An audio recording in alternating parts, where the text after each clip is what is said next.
Are you going on another adventure? Lara, listen to me. Someday, you're going to make such a mark on this world.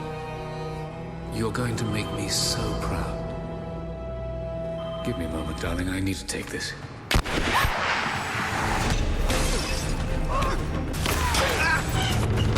Prophet!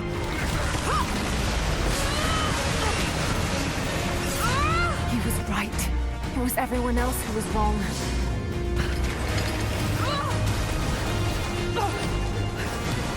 Where is the artifact? I don't care if it's real. I've lost too many friends. I don't want to lose you two. Don't go down this road. You know where it leads. Yes, Rise of the Tomb Raider, aka Magical Hair Simulator 2015, has come crashing onto our consoles. And it's pretty spectacular. It's magnificent, isn't it?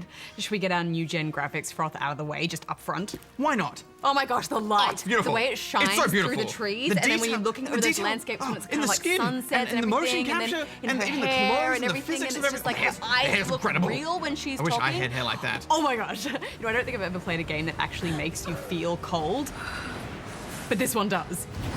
The weather feels so reactive, so wild.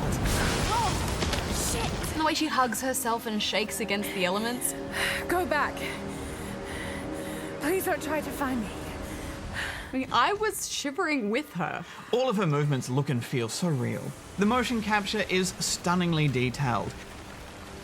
And it's all complemented so cinematically by the way the camera moves around her. It's so sophisticated and intuitive. Remember when we used to complain about camera controls in games? It's just so good now. Let's just stop for a moment and appreciate that. I don't want to take it for granted because it's so important to how you move through this environment. Yeah, speaking of which, what environments? Lara's journey this time takes her from Syria to Siberia. Oh, and the landscapes. If I may slow pan. I'd be upset if you didn't.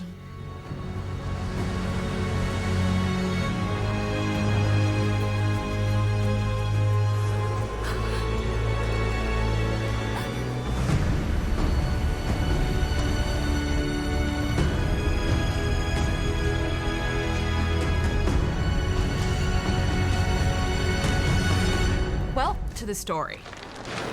A Byzantine war galley. Lara is looking to uncover the ancient myths of the world after her supernatural experience on Yamatai is covered up by the organization known as Trinity. Set the charges!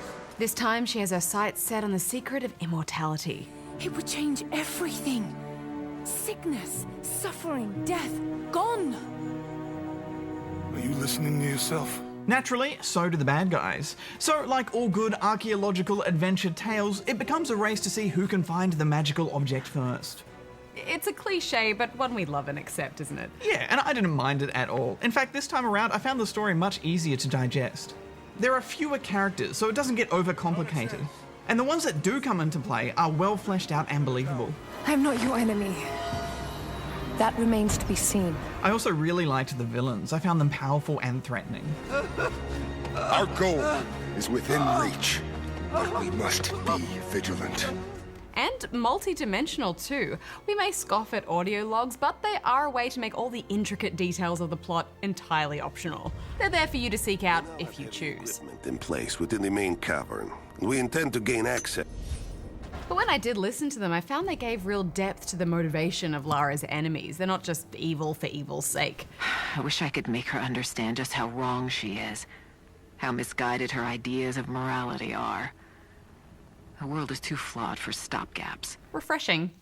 This was such an exciting journey into the wilderness. You get that real buzz from wandering into some long-lost civilization. And for me, it really harkened back to those original Tomb Raider days. Yeah, I mean, the last game did a lot to set Lara on a path of transformation from archaeologist to adventurer. But it's great to see her now much stronger and more confident, nerding out with her wealth of historical knowledge and, of course, her now keen survivor skills. In fact, early on, she just ditches her giant man friend to go it alone and get it done. I need to do this alone. Yes, although you will be starting from scratch despite all the mad survival skills that you learned in the last game. I know you have to be drip-fed skills to have a decent challenge progression, but it's just one of those gamey things that irks me a little. Yeah, but I think it makes sense since these are all tool-specific skills. And she's of course landed back in the wilderness without any of her gear. Yeah, but I'm stabbing dudes and gutting animals with my various tools, and yet I can't cut rope. I need a special knife just for that? Yeah, but I mean, it's not about that. She's like Bear Grylls or MacGyver. She needs to craft and scavenge all of her special bits and bobs to make a bow out of sticks and paper clips. Going to need a stronger bow. Okay, maybe not paper clips, but you know what I mean. Yeah, I do. Take this. Similar to the first game, there will be certain areas that you can't access and certain challenges you can't do until you have the right tool.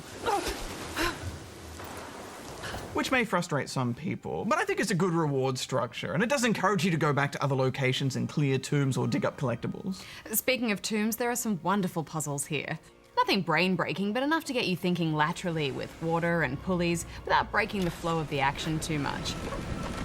Many of the tombs are optional, but the reward you get from them are super useful perks, so you'll want to go for all of them. Looks to be a treatise on the connection between the body and the mind. I like that the entrances are hidden too. It's all part of the puzzle. Yeah, I got seriously lost in some of those mines and tunnels, though. For me, the challenge wasn't finding the tomb, it was finding my way back out again. Unlocking your map makes it all a bit easier though. In each area, you'll have a map to find, and that will reveal where all the hidden treasures are, and point out the location of tomb entrances. There's loads to seek out with your survival instincts. I did find spamming the right stick for survival mode did get a little tiresome.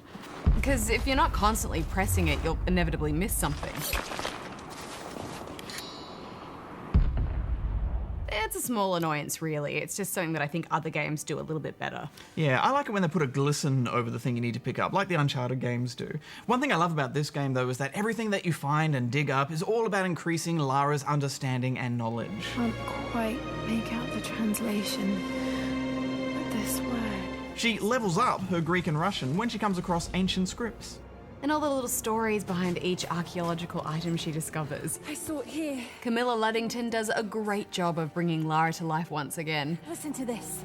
I just love the way she makes each and every little item sound like the most exciting treasure. The technique survived migration halfway around the world. They're all a bit melodramatic in the cutscenes, though, aren't they? Yeah, with Lara, the intensity is always at 11. Oh, I just have to start a fire.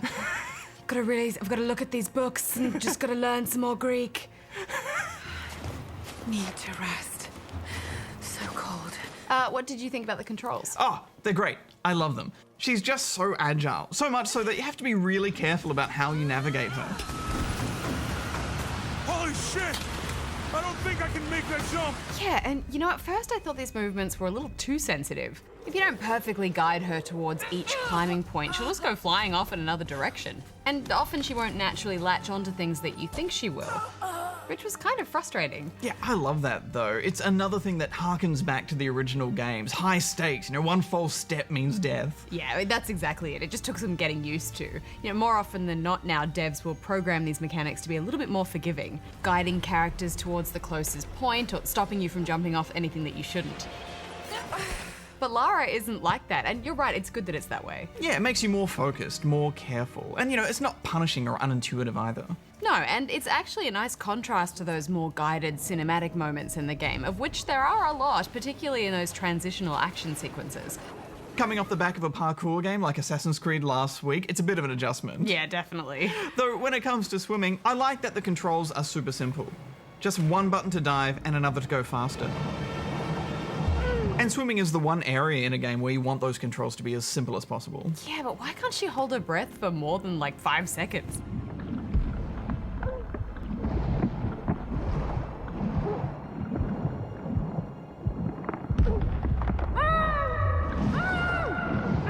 Maybe it's because the developers know that swimming is always annoying, so they want you to do it as little as possible. Let's talk about the combat. Barjo, once again this game hits such a great balance for me. While I often felt the Uncharted games got a bit too repetitive with their cover shooter sections, here every enemy encounter has the opportunity to be unique and different. Yeah, Lara is strong, but let's face it, she often finds herself in strange parts of the world, facing hundreds of military-trained goons for some reason. Move out. Make it quick. So she needs to be clever about how she approaches fights. Yeah, having a female protagonist is awesome, but physically she doesn't match her opponents. So this means lots of clever stealth kills, bombs and molotovs, and an eclectic range of weapons to choose from. Bajo, I rarely go nuts on weapons. In most cases, for me, guns are guns. But I can honestly say I have never had more fun with weapons in a game. Shotguns and rifles, that deadly compound bow with its poison arrows and exploding arrows. It's great. Plus, so often in games, they give you a whole bunch of things and you only end up using one or two. But it's not the case here at all. Yeah, I mean, I don't know how else to say it. It's just fun. The variety in these fights is just so well implemented. And there's a great range of upgrades for your gear, as well as new items to piece together as a reward for all your diligent exploring. I always appreciate it too when games give you options when it comes to combat. You can choose to focus more on strategic stealth or wreak havoc with whatever you have handy. Oh man, one of my favorite perks is the one where you can turn bodies of fallen goons into poison bombs. And they beep to draw the attention of other enemies so that when they wander over to inspect, poof, they die in a cloud of poison. What? There are a few contrived red barrel scenarios, but I'd be lying if I said they weren't satisfying to take advantage of. He said we'd find out soon enough. Even funnier are those moments where it's really obvious, like when the goons are saying, looks like we've got a fuel leak, let's all just keep standing in this highly flammable liquid. It's so dangerous. Looks like we got another fuel leak. We gotta sort this out before something bad happens. We're under attack! Classic goons. Yeah, although Lara meets her fair share of untimely demises as well, in what seems to be becoming a bit of a signature for these new games, it's Lara getting her face impaled on a pike. Ouch. Serious ouch. I'd also like to take a moment to talk about the untimely demise of these chickens. Well, you do kill a lot of animals in this game, from bears to mountain cats, but it's all part of your fight to survive. I will admit, I threw a few of those chickens off cliffs though, and that had nothing to do with survival.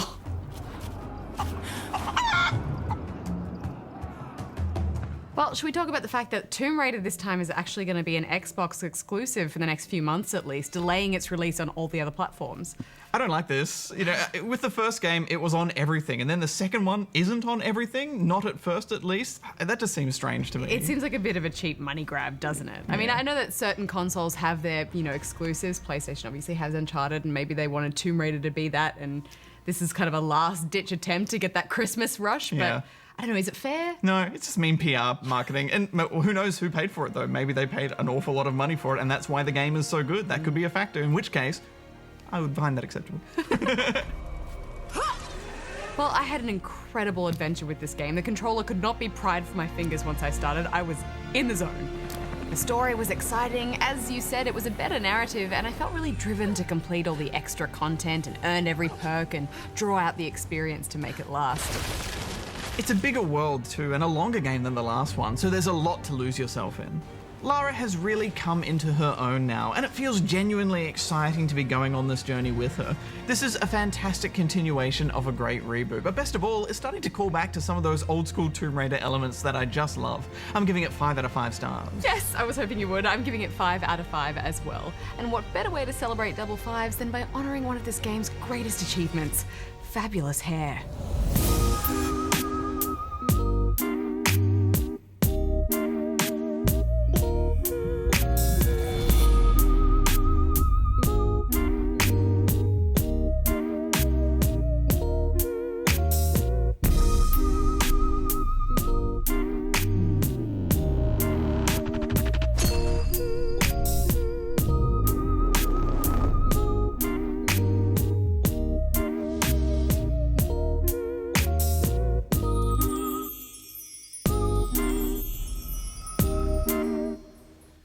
You look a bit like Kenny G.